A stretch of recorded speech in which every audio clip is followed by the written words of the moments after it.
Oh, I want to tell you 3 stories very quickly. The first story is about a man called Peter. Someone say Peter. Now you know this story. It's in the book of Luke chapter 5 verse 1 to 11. And I encourage you to go home and do further reason. Now Peter had an encounter with Jesus on a different level. I've told this story before, but I'll tell it again.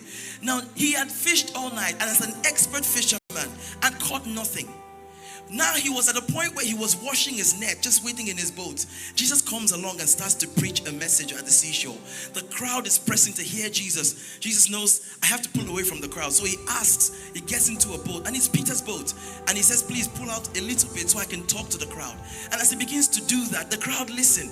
Peter probably is just minding his own business, washing his net because he caught nothing. Fishermen at that point should be sharing the fish they caught because they walked all night, but they had nothing to show. Now, Jesus, after preaching, says, you know what? Let's go for a swim. We're going to catch fish. And Peter protested, said, look, I'm the expert. Look, when it comes to preaching sermons, you're the expert. But when it comes to catching fish, I'm the expert. And I'm telling you, we worked all night.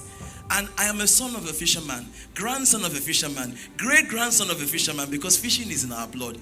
I failed at this. And he says, but nevertheless, at your word, because you said so, I'm just going to go.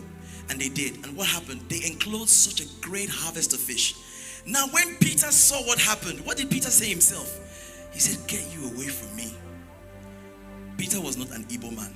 Sorry if you're from Nigeria, where I'm from, there's a group of our brothers. They are very enterprising. They can't see an opportunity to make money and pass over. No. So that's how I know he didn't belong to that tribe. Because if I was him and if I was an Igbo man, I would have said, Jesus, let me build you a tent, so that every time you preach with my boat, we can go out and catch more fish and my business will prosper. But he saw beyond what was happening. This was something I had yet never seen before. I worked all night. I'd done everything by the books and I failed. But at your word, I enclosed such a great harvest. It was so big that the boat and his neighbor's boat struggled to get the fish to the shore. Now Jesus says, and this is where I'm going with the story. Jesus says, come with me, and I will make you a fisher of men.